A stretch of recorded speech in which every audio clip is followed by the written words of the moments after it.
Assalamualaikum warahmatullahi wabarakatuh. Oke, kita lanjutkan saja ceritanya.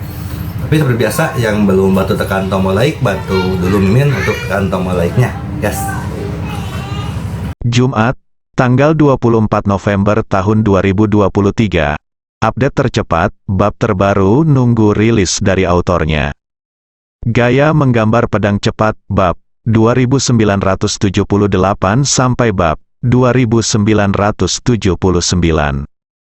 Statam yang bertubuh sebesar beruang coklat terlempar keluar dan terjatuh dengan keras ke atas meja di belakangnya. Dengan keras, seluruh meja dan sofa di belakangnya hancur berkeping-keping. Statam ini terkenal dengan kekuatan dan tubuhnya yang besar. Ia tidak pernah menyangka ada orang yang lebih kuat darinya dan bisa langsung mengusirnya. Kejadian ini langsung menimbulkan keributan di aula, dan teriakan para wanita pun terdengar di mana-mana. Orang-orang berdiri satu demi satu. Statam mengertakkan gigi dengan kebencian sebagai Gemini dari jalan hantu. Dia tidak pernah ditendang oleh siapapun. Dia bangkit dari tanah, menepuk-nepuk debu di tubuhnya, berdiri, dan menatap Ye Chong dengan ganas. "Apa yang kamu lakukan?" Pada saat ini, seorang pria datang dan menuduh Statam. Statam sudah sangat marah, dan sekarang pria itu datang ke sini. Dia hanya mencari kematian. Statam meraung dan menamparkan wajah pria itu dengan keras. Statam ini sangat kuat, bagaimana orang biasa bisa menanggungnya? Saya melihat kepala pria itu berputar di lehernya beberapa kali, lalu jatuh ke tanah dengan bunyi klik, seperti bola. Baru beberapa detik kemudian, darah muncrat dari lehernya seperti air mancur. Semua orang kaget saat adegan ini terjadi. Di seluruh tempat, teriakan terus berlanjut, dan orang-orang lari ke segala arah. Ye Chong tidak bisa menahan diri untuk tidak mengerutkan kening ketika dia melihat Statam membunuh orang yang tidak bersalah tanpa pandang bulu. Bintang kembar Ghost Road memang bukan hal yang baik. Dalam waktu kurang dari setengah menit, semua tamu di lantai atas telah melarikan diri. Hanya 4 orang, Ye Chong, Wang Jing dan bintang kembar Ghost Dao, yang tersisa di aula Nuoda. Tapi tidak apa-apa, karena bisa menghindari menyakiti orang yang tidak bersalah. Kemudian, Statam mengertakkan gigi dan menatap Ye Chong, sepertinya siap mengambil tindakan. Di saat yang sama, Levi yang berambut perak perlahan berdiri. Dia tampak dingin dan berkata, "Itu luar biasa. Saya telah hidup lebih dari 800 tahun dan saya belum pernah melihat tuan muda seperti Anda. Sungguh aneh." Ye Chong mendengus dingin dan mengutuk dalam hatinya, "Anda benar-benar bisa menyombongkan diri, karena menurut akal sehat, Levis tidak mungkin hidup sampai 800 tahun berdasarkan tingkah lakunya. Umur seorang praktisi ditentukan oleh tingkat latihannya. Dewa Tanah biasa mempunyai umur sekitar 500 tahun. Jika Anda ingin terus meningkatkan, Anda harus meningkatkan kekuatan Anda, dan jika Anda meningkatkan kekuatan Anda dalam jumlah besar, umur panjang Anda akan meningkat sedikit." Dan kemampuan Ye Chong untuk memahami Taoisme Levi hanya sedikit lebih baik daripada kemampuan para Dewa Tanah. Dia mengatakan bahwa dia memiliki masa hidup 800 tahun dan belum mati. Jadi tentu saja itu tidak terlalu dapat dipercaya. Levis tidak banyak bicara lagi. Setelah dia selesai berbicara, dia tiba-tiba mengeluarkan suara, cang-cang, dan mengeluarkan pisau pendek yang terang. Belati itu sangat cepat bahkan Ye Chong tidak bereaksi. Ada kilatan cahaya perak, dan belati itu mengenai tubuh Ye Chong dengan suara, jepret. Pakaian Ye Chong dibelah. Namun, ia memiliki tubuh yang tidak bisa dihancurkan, dan pisau Levi yang tiba-tiba tidak melukai Ye Chong. Bahkan tidak ada bekas putih tersisa di kulit Ye Chong. Levis juga sangat terkejut. Dia tidak menyangka pukulan fatalnya tidak melukai Ye Chong. Faktanya, Ye Chong juga cukup terkejut. Dia tidak menyangka pedang Levi begitu cepat. Sungguh sulit dipercaya. Jika dia tidak memiliki tubuh yang tidak bisa dihancurkan, dia mungkin telah dipotong menjadi 2 oleh Levis. Tampaknya hantu kembar ini memang tidak diberikan secara cuma-cuma. Levis perlahan memasukkan pisaunya ke sarungnya. Lalu, Tiba-tiba terdengar suara cang-cang lagi, dan dia dengan cepat menghunus pedangnya. Kecepatannya sangat cepat hingga hampir tidak terlihat dengan mata telanjang. Bayangan pisau itu melintas dan menyerang Ye Chong lagi. Kali ini, Ye Chong bersiap. Dengan bantuan mata Dewa Naga, kecepatan Levi melambat beberapa kali. Tapi Ye Chong hanya melihat dan mengelak. Levis terkejut di dalam hatinya dan berkata dengan takjub, "Kamu adalah orang pertama yang bisa menghindari pisau tajamku dalam ratusan tahun, luar biasa," kata Levis sambil memasukkan kembali pisau itu ke sarungnya. Ye Chong mendengus dingin, faktanya, dia telah melihat bahwa latihan Levi adalah sejenis gaya menghunus pedang dengan cepat. Terlebih lagi, ini adalah sarungnya yang khusus. Hanya pada saat pedang terhunus, dengan bantuan kekuatan sarungnya, ia dapat mencapai kecepatan yang melebihi penghalang suara. Di sisi lain, Statham sudah bergegas menuju Ye Chong lagi. Statham juga sangat cepat, dia mencapai Ye Chong dengan satu langkah. Dia mengangkat tinju besarnya dan membantingnya ke arah Ye Chong, seperti meteor yang jatuh dari langit. Ye Chong tidak menunjukkan kelemahan apapun dan mengangkat tinjunya untuk melakukan serangan balik. Kemudian, hanya terdengar suara teredam saat kedua tinju saling memukul. Suara keras itu membuat gendang telinga Wang Jing sakit. Statham hanya merasakan mati rasa di lengannya, dan terkejut dengan kekuatan Ye Chong. Di saat yang sama, Levis melihat peluang ini dan menghunus pedangnya untuk ketiga kalinya. Hanya ada suara cang-cang, dan itu sangat cepat, menebas bagian vital Ye Chong. Kali ini dia meningkatkan kekuatannya dan menghunus pisaunya lebih cepat dan tajam.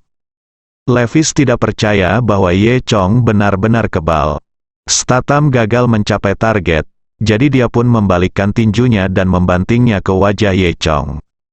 Melihat tinju Statham hendak mengenai wajah Ye Chong. Namun detik berikutnya, dia tidak merasakan perasaan dihantam menjadi daging. Sebaliknya, pukulan Statham kosong, dan tubuhnya hampir tersandung dan jatuh karena kelembaman. Dan pedang Levi benar-benar mengudara. Dengan kecepatan seperti itu, Ye Chong benar-benar bisa menghilang di depan mereka berdua begitu saja. Kecepatan ini sungguh menakutkan, tak satu pun dari mereka menyangka kecepatan sebenarnya Ye Chong begitu cepat. Ternyata Ye Chong tidak menunjukkan kekuatannya yang sebenarnya sekarang. Dia lebih seperti kucing yang menggoda tikus, menggoda kedua orang ini. Tepat ketika keduanya terkejut, Ye Chong tiba-tiba muncul di samping Levis. Ye Chong mengulurkan tangan dan meraih lengan Levi yang memegang pisau, lalu memutarnya dan mematahkan lengan Levi dengan suara klik. Sebelum Levi sempat bereaksi, Ye Chong mengambil pisau dari tangan Levi. Lalu, Ye Chong menghindar dan berada di belakang Levis. Segera setelah itu, Ye Chong menikam Levis dengan pisau tajam, mengenai bagian belakang jantung Levi. Ada ekspresi tidak percaya di wajah Levi, mulutnya terbuka, tapi dia tidak bisa berteriak. Kemudian, Levis jatuh ke tanah dengan celepuk dan mati. Hal ini membuat Wang Jing tercengang. Apakah ini kekuatan sebenarnya Ye Chong, Wang Jing? Tidak percaya, bahkan bintang kembar jalan hantu pun bisa terbunuh dalam sekejap. Seberapa kuatkah Ye Chong ini sekarang? Dalam waktu kurang dari setahun, bagaimana Ye Chong menjadi begitu kuat? Dalam sekejap mata, hanya satu dari bintang kembar Ghost Road yang tersisa. Ye Chong menjatuhkan satu dalam hitungan detik. Statham juga memiliki ekspresi terkejut di wajahnya, namun terlihat bahwa Statham hanya terkejut, tapi tidak ngeri. Setelah itu, Statham, mengetahui kekuatan Ye Chong, bekerja lebih keras dan menyerang Ye Chong. Statham terlihat menari liar dengan tinjunya, jelas mempercepat laju serangan. Untuk sesaat, di bawah goyangan lampu, seolah-olah ada ratusan tinju menari di depan Statham pada saat yang bersamaan. Ratusan tinju menari pada saat yang sama, membentuk dinding tinju yang kedap udara, masing-masing tinju sebesar palu pop dan terus mengenai Ye Chong. Penanggulangan Ye Chong adalah dengan berbalik sedikit ke samping dan memasukkan tangannya ke dalam saku, yang cukup untuk menghindari serangan tinju Statham. Dan tidak peduli seberapa keras Statham berusaha, dia tidak bisa menyakiti Ye Chong sama sekali. Melihat tatapan Ye Chong, Wang Jing tiba-tiba teringat sebuah kalimat, "Tahun itu aku memasukkan tanganku ke dalam saku dan tidak tahu siapa lawanku." Statham melepaskan ratusan pukulan sekaligus, tapi Ye Chong tidak terluka sama sekali. Melihat peluang itu, Ye Chong tiba-tiba meninju ke udara dan meninju celah di tangan Statham. Pukulan ini melewati ratusan tinju Statham dan mengenai dada Statham. Hanya mendengar suara teredam, Statham kembali pingsan. Statham tidak menyangka dirinya akan tersingkir lagi. Hal ini membuat Statham sangat marah. Si kembar hantu yang bermartabat belum lahir selama beberapa dekade. Ketika mereka keluar sekarang, mereka diintimidasi seperti ini oleh seorang junior. Kali ini, ketika Statham masih di udara, dia tiba-tiba mengulurkan tangan dan membidik Ye Chong. Detik berikutnya, 5 tanaman merambat hitam tiba-tiba keluar dari tangan Statham. 5 tanaman merambat hitam ini, seperti 5 ular berbisa, melesat ke arah Ye Chong dengan cepat. Hampir dalam sekejap mata, dia sudah dekat dengan Ye Chong. Tentu saja, ada rencana cadangan. Ye Chong mendengus dingin, tidak peduli sama sekali. Meski Statham menyerang secara tiba-tiba dan sangat cepat, tapi reaksi Ye Chong lebih cepat, dan dia menghindari serangan kelima tanaman merambat ini dengan gerakan biasa. Kelima tanaman merambat ini meleset dari sasaran dalam satu pukulan dan menghantam tanah tempat Ye Chong berdiri tadi. Kemudian, seperti pisau baja, mereka semua menembus tanah tempat Ye Chong berdiri tadi, langsung menembus tanah yang diperkuat beton dan baja. Adapun anak-anak muda yang sedang menari di lantai 1 tadi semuanya menari tanpa pamrih. Akibatnya beberapa bongkahan semen berukuran besar yang berada di atap terjatuh. Hanya terdengar dentuman keras, dan seorang pria dipukul hingga berbusa. Ketika semua orang melihat pemandangan ini, mereka semua ketakutan dan berteriak. Semua orang lupa menari dan lari. Beberapa saat kemudian, di ruang dansa lantai 1, hanya musik DJ yang belum dimatikan tepat waktu yang masih diputar, dan bola lampu bersinar yang tergantung di langit-langit masih berputar. Tanaman merambat Statham jatuh ke tanah, dan dia memanfaatkan situasi tersebut dan menariknya dengan kuat, menyebabkan tubuhnya berhenti di udara. Kemudian, Statham mengertakkan gigi, otot di lengannya menonjol, dan tanaman merambat di tangannya diikat erat ke batu semen besar. Kelima tanaman merambat ini sefleksibel telapak tangannya yang terentang. Kemudian, Statham melambaikan tanaman merambat di tangannya seperti palu meteor besar, menarik balok semen besar dan membantingnya ke arah Ye Chong. Ye Chong mendengus dingin dan menepis serangan Statham.